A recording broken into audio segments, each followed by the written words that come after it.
going on? Thank you so much. Feel like $1 million. Shout out TMZ, you up? Let me check out that rig. TMZ stands for the Mayweather Zone. How'd you find me, bro? I got my disguise on. I love my TMZ family. Welcome to TMZ Sports. I'm Mike Babcock with my guy, as always, Mojo Muhtadi. Mojo, for my money, Caitlin Clark is the biggest star the WNBA has ever seen, and it's not even close. But in her first year and a half or so in the WNBA, one of the themes has been how the other players, how the other women in the league have treated Caitlin. Now, a lot of people think that she has just gotten her, frankly, her ass kicked night in, night out, Mojo, because of jealousy. Now, who knows what the reason is, but she has certainly gotten beat up. And Mojo, it happened again last night. Last night, the Indiana Fever playing the Connecticut Sun at home at Gainbridge Fieldhouse. The Fever ended up winning the game, actually going away 88-71.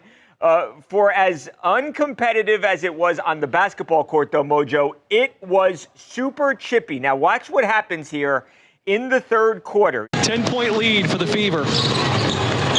Midway point, third quarter. Sheldon all over Clark. And, they get into it a bit here. Lexi Hall now gets in Sheldon's face. Caitlin Clark hits the deck. Big Ten against Big Ten, Ohio State and Iowa. It is getting spicy in Indiana. Yeah, it looked like Caitlin got hit hard, both by J.C. Sheldon and Marina Mabry there. And Sheldon comes up with the steal. Sheldon going coast to coast.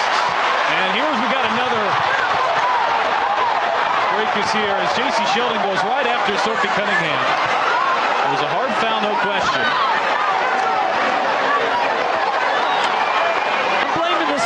Officials tonight. And it's been happening all season long. All season long. It's not just this game. It's been happening all season long. This is what happens, right? This is what happens. You've got competitive women who are the best in the world at what they do, right? And when you allow them to play physical and you allow these things to happen, they're going to compete. And they're going to have their teammates' backs. Mojo, I love the hard foul. Finally, somebody on Caitlin Clark's team did something and stood up to the just constant abuse that she has received. I do not understand why her teammates have not had her back. This should have never been allowed starting game one last year, Mojo. If anybody touches Caitlin Clark, they should be very physical with the players on the other team. If somebody hits Caitlin, I think they should come back twice as hard to the opposing team, Mojo. It should not be allowed. And finally, I feel like, it's my opinion here, finally, her teammates stepped up last night and had her back. Bro, if I'm the Fever, I'm signing Ronda Rousey to go out there and be the enforcer for Caitlin Clark. I get it. Caitlin Clark is a massive star. This is what happened to Jordan. This is what happened to LeBron. People are going to go after you if you're the talk of the league. People are going to try to make their name off of breaking you down. I don't even fault people for that necessarily.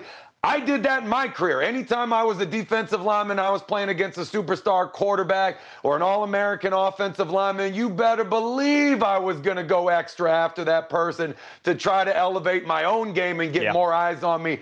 That's natural. However, doing nothing about it, that's something different. The teammates got to rally around. And when you see that first foul, you get so frustrated. Me, more so at the teammates than the people that are hitting there. Because I know if that was me as a teammate and someone ran up right here, boom, and that shoulder check comes in, I'm spearing that person, and we're going to war right away. That's how you have to play as a teammate. That's a pride point. That makes you look foolish if you allow that to happen to your teammate, whether they're a star or not. You can't allow somebody to come in there and treat your team like that. Cannot happen. Caitlin Clark, it's a special consideration. I get it.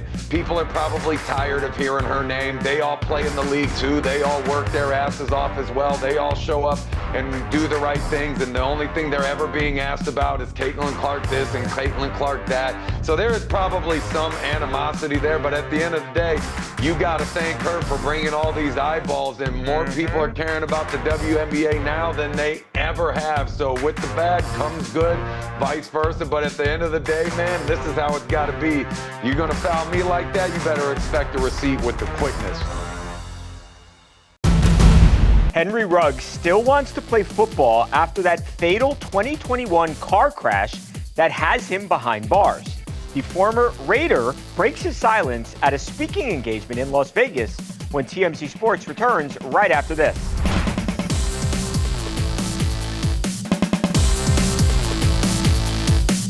Welcome back to TMZ Sports, Mike and Mojo. Mojo, Henry Ruggs, the former first-round draft pick who, of course, was involved in that horrible, horrible accident a couple of years ago in Las Vegas, Nevada, where he was driving his Corvette incredibly fast, 156 miles an hour. He was drunk. He was twice over the legal limit.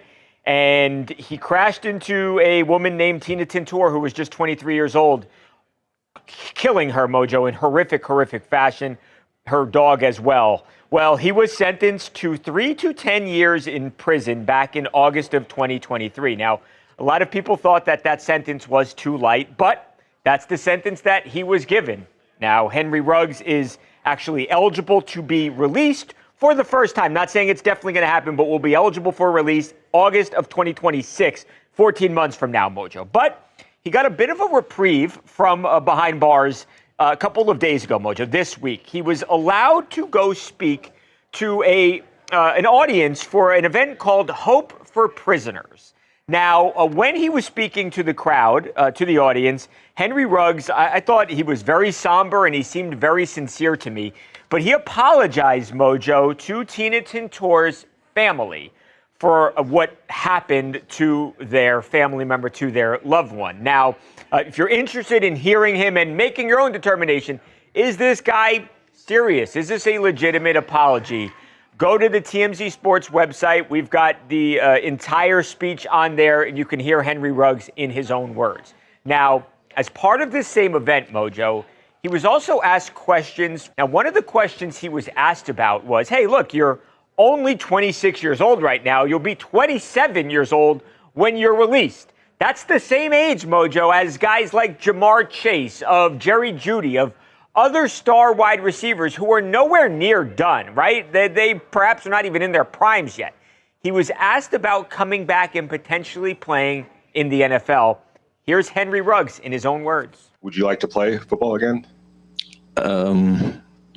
You know, when you have everything at your leisure and it's taken away from you, now you appreciate it. Now you want it back. So to answer that question, yes, I would love to.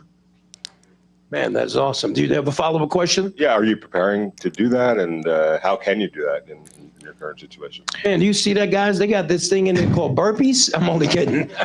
Well, I mean, the person just laughed just now. all you can do is find yourself. And you know, like I said, I'm in this newfound spiritual space where I find myself, and I'm confident in who I am and what I can do. So when the time comes, I'm sure I'll be ready.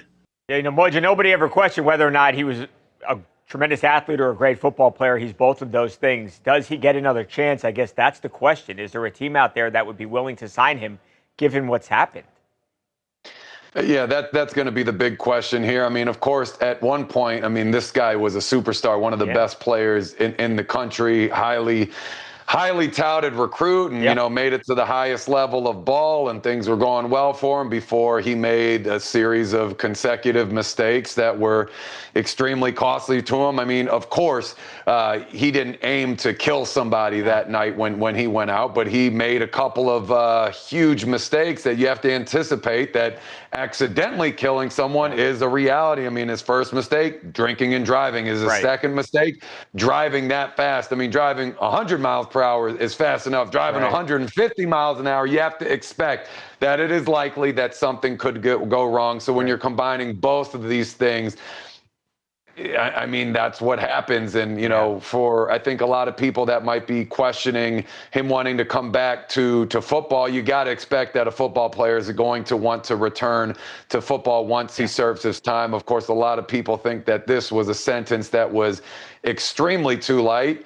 The reality we're living in is the NFL did not pass that sentence. The legal system passed that sentence. So anyone's gripes there should absolutely and certainly validly be with the legal system, especially in a time like football camp. The team is trying to focus on putting a new team out on the field and making it to the postseason. This is going to be just about the only thing people are going to be asking the players and the coaches about for weeks, for months, until, they move past this situation. And, it's certainly something that's going to follow this guy around the rest of his career. So, time will tell. It's really going to come down to the teams. Yeah, Mojo, I agree. I think also Henry, and he, in my mind, he seemed very somber and sincere there. I think that's going to make, have a big impact on what happens here. Just what he says as he is released now. Has he learned his lesson?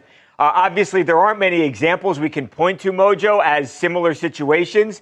The one thing I can say is if you remember back years, or over a decade ago now, to Dante Stallworth, also a wide receiver, he was involved in a situation where he was driving. He hit somebody with his car. That person died. He faced some repercussions legally. He ultimately came back, Mojo, and he played football again in the NFL. So if that's any indication, Henry Ruggs may have a chance to actually play in the NFL once again. Again, he is not even out of prison yet. This was just something so he could give his speech early as he can get out, August of 2026.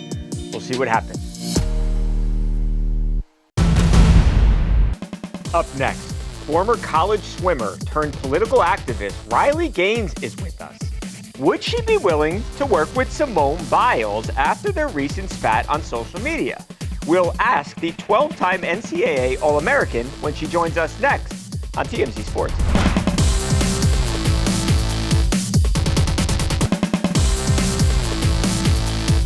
Welcome back to TMZ Sports. Mike Babcock here. As everyone will know, there is a battle being fought right now in this country. I think it's probably taking place at a place where sports and culture intersect. Trans girls in girls' sports, really trans women in women's sports, but it's particularly become a hot button issue when it comes to young people who are obviously playing athletics. And one of the people who is really at the forefront of this conversation is Riley Gaines. Of course, Riley Gaines, a former All-American swimmer turned political activist. I don't know if that's the right way to describe Riley or not. Of course, she's got a very popular podcast with Outkick, Gains for Girls, and we're so fortunate to have Riley here with us right now. Riley, how are you? Yeah, I'm fantastic. Good to be with you, Michael. Yeah, thank you for being here. I guess this is something you've obviously you've lived it. It's affected you, Riley. You have never been shy about speaking out about it. I think it's probably gotten more attention than it's ever gotten of late, especially after the dust up with Simone Biles. I guess as you look at this thing from like 30,000 feet in the air, any just general thoughts on what's happening, on the conversation, on Simone Biles, on the argument with her? What's your take on just all of this craziness that's been happening?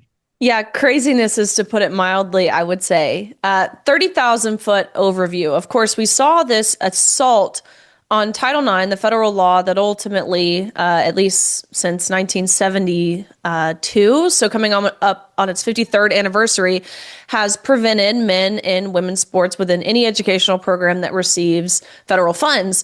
But we saw this assault on Title IX under the previous administration, the Biden administration. Donald Trump was sworn into office. He very swiftly and decisively signed an executive order reinforcing the original intent of Title IX, which would, of course, bar men from participating in women's sports. But nonetheless, this conversation has continued. That was my initial comment. I was referring to specifically an incident out of Minnesota where a boy led his high school girls softball team to a state championship. Now, I was commenting on this, highlighting how he pitched 5 consecutive games, 35 consecutive innings, only allowed for 2 runs in that 5-game stretch, highlighting how this was wrong. That's when Simone Biles really decided to come in off the top rails and issue a pretty slanderous, really venomous tweet that was riddled with personal attacks against me, saying things like I was truly sick, a sore loser, I'm a bully, saying that no one in sports is safe with me around, and then would even further go on to say that I should bully someone my own size, which would ironically be a man. Pretty remarkable to me that she would say this, given I'm just about 6 months pregnant. I don't know many men who can do that. I'm about 5'5", not overly tall for a woman, I don't think, especially not for a female swimmer, maybe for a female gymnast, right. Not for a female swimmer. Nonetheless, we engaged in this little feud. There was a 48-hour period before Simone Biles decided to issue an apology, where in those 48 hours, I really felt bad for her, truthfully. She was getting dragged on social media for her stance and how venomously she took her stance. She had to turn off her comments on her social pages. But then, as I alluded to, just that start of that next week, she issued an apology saying, really further clarifying that she does not believe that men should be in women's sports, to which I, of course, accepted her apology and even offered to, anything I can do to help advance the cause, to stand and really link arms together to continue to fight for a future for fairness for female athletes. Would love to do it. It was going to be my next question, actually. Riley, would you and do you have interest in working with her in some way? Obviously, you are, two incredibly popular and accomplished athletes. Do you think there's something to accomplish together that could make a safer environment for girls out there? Absolutely. Look, Simone is someone I've looked up to, I've respected for so long. She has done so much for women's sports, of course, for the sport of gymnastics, but even broader than that for women in general, which is why, again, her stance felt so deeply visceral to me, not because of the personal attacks, but more so, again, because how she used her platform, a platform where young girls all across the nation, young girls like my little sister, who's a gymnast, they look up to her. In a blink of an eye, she effectively pulled up the ladder behind her. And again, a way that was, I think, done in a haste. I think there was a lot of ignorance to the issue when she issued her initial tweets on that Friday evening. But all of that to say, look, I think she would be a fantastic ally in this fight. Her platform is still incredible. Her career has been illustrious, to say the least. I think we could do a lot together if she was willing to do it. Riley, thank you so much for your time. I greatly appreciate it. It was nice to talk to you. Of course, you too. Thank you. Coming up next in TMZ Sports, for a second year in a row, the Florida Panthers are Stanley Cup champions. You know what the difference was between last year? This year, they dented the most famous trophy in all of sports. We'll show you the dented trophy next on TMZ Sports. On the TMZ Celebrity Tour, we've seen huge stars like Kevin Hart, Ben Affleck, The Rock, and Jamie Foxx. Buses depart daily from the Hard Rock Cafe in Hollywood, so head to TMZTour.com and book your tickets for the TMZ Celebrity Tour.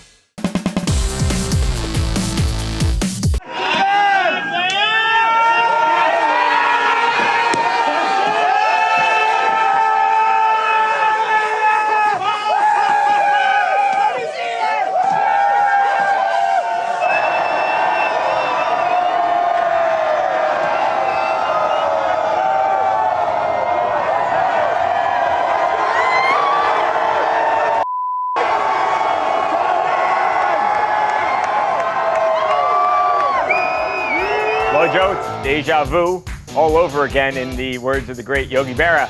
The Florida Panthers last night, in what was a rematch and a same outcome as last year's Stanley Cup, they once again, Mojo, Stanley Cup champions. They beat the Edmonton Oilers in 6 games. Last night wasn't very close. This has been a really exciting series, but last night, again, not close. They win 5-1. Stanley Cup champions now. Mojo, in their celebration, and you saw the alcohol was flowing, they were very excited. They, in the process of having a lot of fun last night, they dented the best trophy in all of sports. Mojo, look, it's nothing that can't be fixed. Look at that, a little dent, a little chip there, Mojo. Well, not exactly sure how it happened, but it happened. Didn't stop them, though, from bringing the trophy back to a bar out there. It's called the Elbow Room. A lot of the guys like to go party there. And, yeah, they were the most popular people in the bar last night, Mojo, or this morning. when you bring the Stanley Cup. So pretty cool stuff, Mojo. Reminds me a little bit of Rob Gronkowski. That's exactly what I was going to say. And hey, when you're talking about a franchise that has won multiple championships, just gives a little extra flavor to this one, Babcock. I mean, the Panthers won last year against the exact same team. So how do you differentiate one trophy from the next one? Well, you damage the other one partying and doing something crazy. Now, I will disagree with you on this, Babcock. No harm, no foul. This is a small nick on this massive trophy.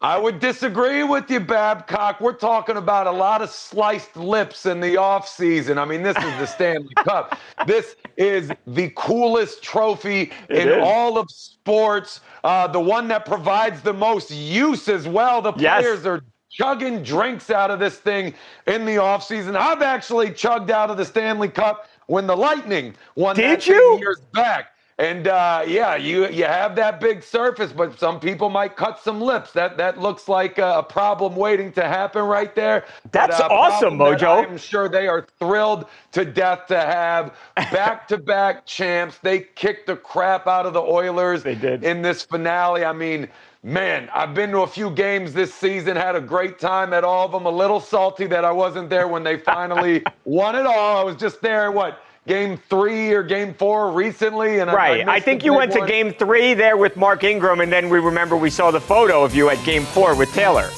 Yeah, correct, exactly. Unfortunately, I got my games mixed up. I thought they were going to close it, and Moore clearly was incorrect. All right, Mojo, we are just about out of time. We got a big show planned tomorrow, though. Got a bunch to talk about. It's going to be great. It's going to be as great as the Florida Panthers winning back-to-back Stanley Cup, and that's when it's tomorrow. The best show since today. I'm a lawyer.